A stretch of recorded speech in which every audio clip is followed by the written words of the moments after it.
បងគួរតែយកខ្លាំងបងធ្វើបែបនេះធ្វើឲ្យអូនឈឺចាប់ខ្លាំងណាស់រំលឹករឿងចឹងមិនក្រែងចិត្តសង្សារថ្មីធ្វើជាសង្សារយូរទៅដូចមិនមែនចិនបងបនបែនពេលខ្លាំងដូចជាអ្នកដទៃពេលអូនសួរនាំបងពីហេតុផលតើបងចេញតែកាន់អីទើបបានទីចេះតែនាំអូនទៅបញ្ឈឺគេបងនៅតែនឹងអ្នកចឹងបងស្រឡាញ់អូនធ្វើអ្វីដំណើរអូនត្រឹមអ្នកថ្មីមិនអាចឡើយប្រៀបនឹងគេបើបងមកស្រឡាញ់អូនដើម្បីបញ្ឈឺគេទេបែកគ្នាទៅមេទៅរកស្នេហ៍បងវិញចូលបងចង់ឲ្យគេឈឺចាប់តែអូនជាអ្នកឈឺទេចិនបងនៅតែស្នេហ៍គេទាំងគេនោះមិនស្មងមកធ្វើជាសង្សារអូនតែមិនឲ្យភ្លេចគេសោះយើងបែកគ្នាត្រឹមនឹងចង់បើនាងចាល្អជាងអូន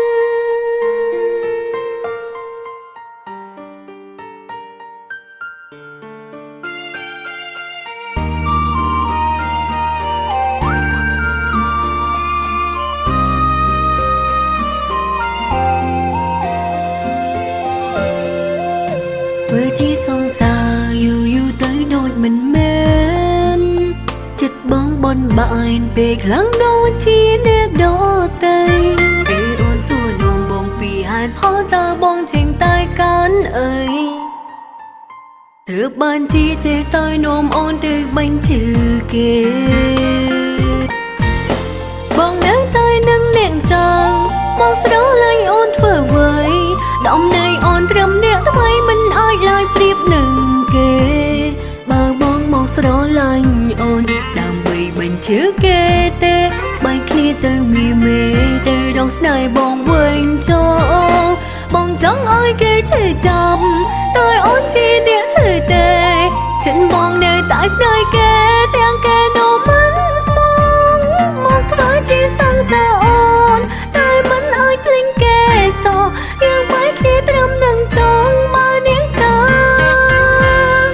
ល្អជាងអូន